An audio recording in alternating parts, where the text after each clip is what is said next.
अस्सलाम वालेकुम। तो आज की इस वीडियो में हम देखने वाले हैं कि रिएक्ट क्या होता है और रिएक्ट की एक ऐप को कैसे क्रिएट किया जा सकता है।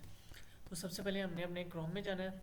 उसमें जाने के बाद हमने legacy.react.js.org पे क्लिक करना है। जैसे हम इस वेबसाइट पे जाएंगे तो ये रिएक्ट की ऑफिशियल वेबसाइट है जहाँ पे हम देख सकते हैं, इसकी सारी डॉक्यूमेंटेशन को देख सकते हैं। तो रिएक्ट असल में है क्या चीज़। आज JavaScript library for building user interfaces, यानी कि ये एक जावास्क्रिप्ट की लाइब्रेरी है जो कि यूज़र इंटरफेसेस बनाने के लिए यूज़ की जाती है। इसको 2014 में फेसबुक के एक इंजीनियर उन्होंने क्रिएट किया था, जो कि यूज़र इंटरफेसेस को बेहतर बनाने के लिए और सिंगल पेज एप्लीकेशन बनाने के लिए यूज़ की जाती है। तो अब देखेंगे हम कि हम रिएक्ट का प्रोजेक्ट कैसे क्रिएट कर सकते हैं। तो हमने सिंपली अपने डेस्कटॉप पे आ जाना है। यहाँ पे हमने एक न्यू फोल्डर क्रिएट कर लेना है। उसका नाम हम रख लेंगे रिएक्ट। उसके बाद इस पर डबल क्लिक करेंगे, इस फोल्डर को ओपन किया। ओपन करने के बाद इसकी जो एड्रेस बार है ये वाली, यहाँ पे हमने क्लिक करना है और CMD प्रेस करना है।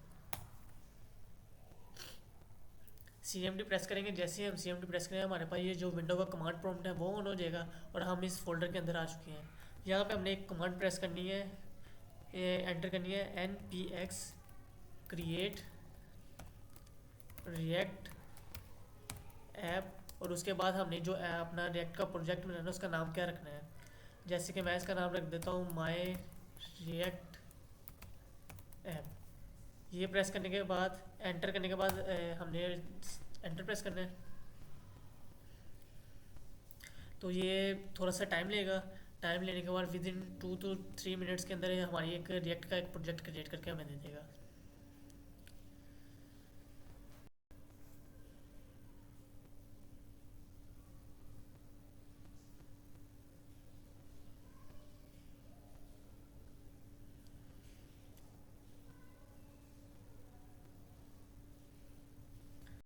तो ये इसके लिए जितने भी नेसेसरी पैकेजेस हैं वो सारे रिएक्ट की जो ऑफिशियल वेबसाइट है वहाँ से इंस्टॉल करता है। तो जैसे ही ये हमारा प्रोजेक्ट रेडी होता है तो मैं दोबारा कंटिन्यू करते हैं।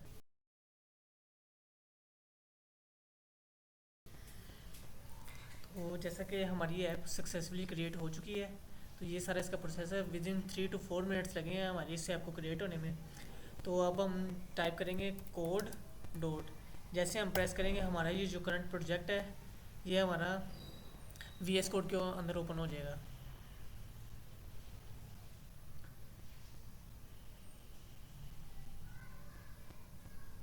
सॉरी, एक चीज़ हमने मिस कर दी। सबसे पहले हमने क्या करना है कि हमने यहाँ पे जाना है और हमारी ऐप का नाम था माई रिएक्ट ऐप हमने रखा था।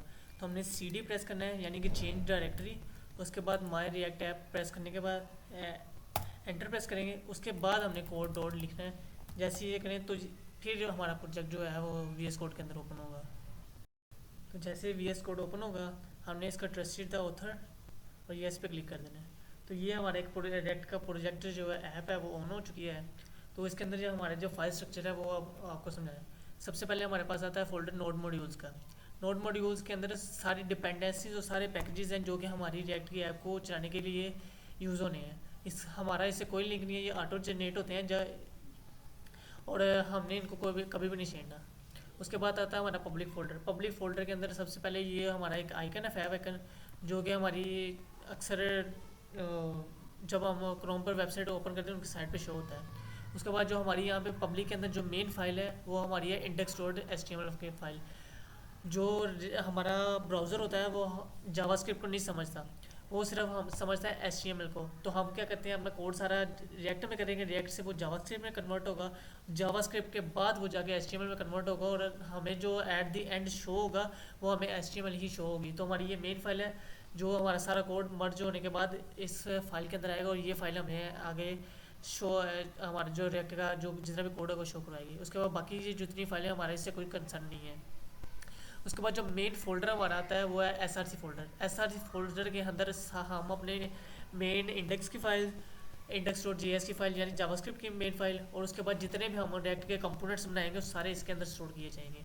तो डमी ये एक डमी जो है रिएक्ट का कंपोनेंट क्रिएट किया हुआ है जो कि बाय डिफ़ॉल्ट हमें मिलता है। इसके बाद ये हमारी रिएक्ट की index.js की फ़ाइल है जो कि हमारी मेन फाइल है। ये फाइल एट द एंड जाके उसमें पब्लिक फोल्डर के अंदर जो इंडेक्स डॉट एचटीएमएल फाइल है उस पर कन्वर्ट होती है, वो हमें शो होती है। उसके बाद पैकेज डॉट लॉग फाइल है, इसके अंदर जो हमारे नोड मॉड्यूल्स हैं जी, इनकी सारी इन्फॉर्मेशन स्टोर होती है टोटली डिटेल के अंदर। उसके बाद पब्लिक डॉट जेसन फाइल है, इसके अंदर भी पैकेजेस की डिटेल स्टोर है, लेकिन फुल डिटेल नहीं है, सिर्फ पैकेजेस के नाम स्टोर है। जैसे कि डिपेंडेंसी और डेवलपमेंट के अंदर हमारे जो पैकेजेस स्टोर होते हैं, ये हमारी डिपेंडेंसीज है। ये पैकेजेस हैं सारे जो कि हमने रिएक्ट ऐप के साथ हमें मिले हैं, ये इनके सिर्फ नाम स्टोर और वर्जन स्टोर है। जबकि पैकेज स्टोर जो लॉग फाइल है उसके अंदर कंप्लीट उन पैकेजेस की डिटेल होती है। उसके बाद readme dot M D file है, इसके अंदर सिर्फ डिटेल लिखी हुई है, डिस्क्रिप्शन लिखी हुई है कि प्रोजेक्ट क्या करता है, इसके अंदर क्या है, इसको चलाने के सारा है। तो हमने अब क्या करना है, दोबारा हमने अपने कमांड प्रॉम्प्ट में आना है। यहाँ पे हमने एक कमांड लिखनी है npm start। जैसे हम npm start की कमांड लगाएंगे, हमारा ये जो रिएक्ट का प्रोजेक्ट है ये हमारा ब्राउज़र के ऊपर जाके ऑन हो जाएगा। तो ये क्या करेगा, सबसे पहले रिएक्ट की जो स्क्रिप्ट्स हैं जो कि हमारे पैकेज डॉट जेसन के अंदर मौजूद है, ये स्टार्ट वाली स्क्रिप्ट हमने इसको स्टार्ट किया। ये क्या करेगा, हमारी जो रिएक्ट की जितनी स्क्रिप्ट्स हैं उनको ऑन करेगा और रिएक्ट हमारे ब्राउज़र पे चला देगा।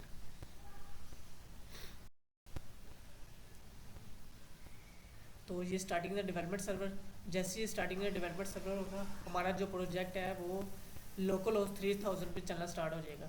तो ये भी तकरीबन 1 से 2 मिनट लेता है उन्होंने के लिए। तो जैसे ही स्टार्ट होता है तो हम आपको दिखाते हैं कि हमारा प्रोजेक्ट दिखता कैसा है। तो ये हमारी रिएक्ट की ऐप है जो स्टार्ट हो चुकी है। हमारी रिएक्ट की ऐप जो बाय डिफ़ॉल्ट इस तरह की शो होती है। अब ये कोड आ कहाँ से रहा है, हमने भी अपने वी कोड के अंदर वापस जाना है।